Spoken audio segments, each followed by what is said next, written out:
एक बार एक ट्रेन से पिता और पुत्र यात्रा कर रहे थे।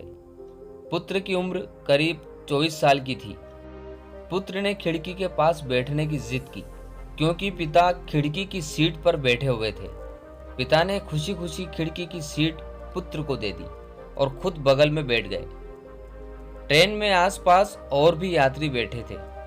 ट्रेन चली तो पुत्र बड़ी उत्सुकता के साथ चिल्लाने लगा, देखो पिताजी, ये नदी, पुल और पेड़ पीछे जा रहे हैं, बादल भी पीछे छूट रहे हैं। पिता भी उसकी हाँ में हाँ मिला रहे थे। उसकी ऐसी हरकतों को देखकर वहां बैठे यात्रियों को लगा कि शायद इस लड़के को कोई दिमागी समस्या है जिसके कारण यह ऐसी हरकत कर रहा है। पुत्र बहुत देर तक ऐसी अजीबोगरीब हरकत करता रहा।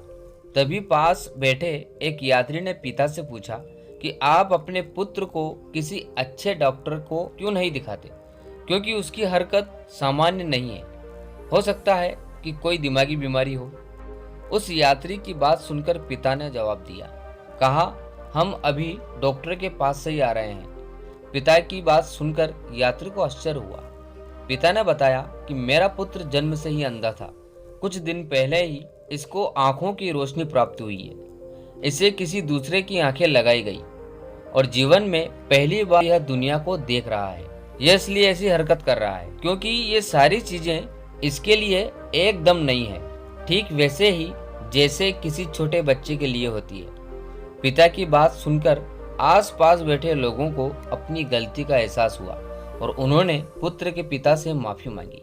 तो दोस्तों, इस कहानी से हमें यह शिक्षा मिलती है कि जिंदगी में कई बार हम बिना सच्चाई जाने ही कुछ लोगों के प्रति अपनी एक राय बना लेते हैं, क्योंकि हम उसके बारे में वही सोचते हैं जो हमें दिखाई देता है। इसलिए किसी के बारे में राय बनाने से पहले हमें उसकी सच्चाई जान लेनी आवश्यक है, जिससे बाद में सच्चाई का पता लगने पर हमें शर्मिंदा ना होना पड़े।